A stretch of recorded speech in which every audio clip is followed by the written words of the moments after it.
వీళ్ళిద్దరూ నాకు కొత్త జీవితాన్ని ఇచ్చారు కాబట్టి చాలు చెప్పింది చాలు, ముందు ఓపెన్ చేయి, అందులో ఏముందో చూడాలి అర్జెంట్ గాను. దీంట్లో ఉన్నది నా అమ్మ, నా గురువు. అమ్మగారును గురువు గారు అది కాన్సెప్ట్. సర్లే మేమేం అనట్లేదు, అమ్మగారు గురువు గారు మంచిగానే ఆశీర్వదించి పంపించారు, ఇద్దరు దైవంతో సమానం. ఇది మంచి అకేషన్ ఫీల్ అయ్యి నేను ఓపెన్ చేస్తాను. వెరీ గుడ్, పక్కకి వెళ్ళండి.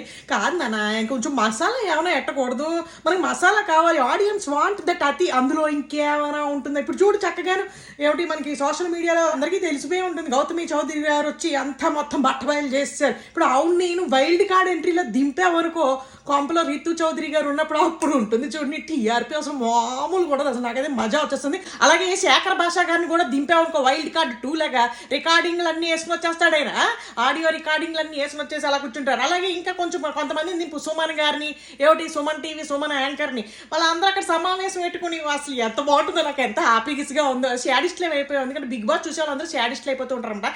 అలాగే నేను కూడా ప్రాసెస్లో ఉన్నాను. అందుకని నువ్వేం చేస్తావంటే ఇప్పుడు భరణి గారు హార్ట్ బర్ని ఓపెన్ చేశారు, బాగానే ఉంది, గురువు గారు అమ్మగారు ఉన్నారు, ఓకే. ఇది చాలదు, మాకు ఇంకా కావాలి మసాలా. మేము ఏదో ఎక్స్పెక్టింగ్ చేస్తాం, ఎవరో ఉంటారేమరా పాస్ట్ అది ఇది అనుకున్నాం కానీ, బట్ ఓకేలే పక్కన పెట్టేసే. కానీ ఇప్పుడు మనకి వైల్డ్ కార్డ్ ఎంట్రీ ఏం చేస్తామంటే అలా సెట్ చేయి, అది కాన్సెప్ట్. నువ్వు వెళ్ళి నన్ను ఇంకా చూసి వస్తాను నేనా.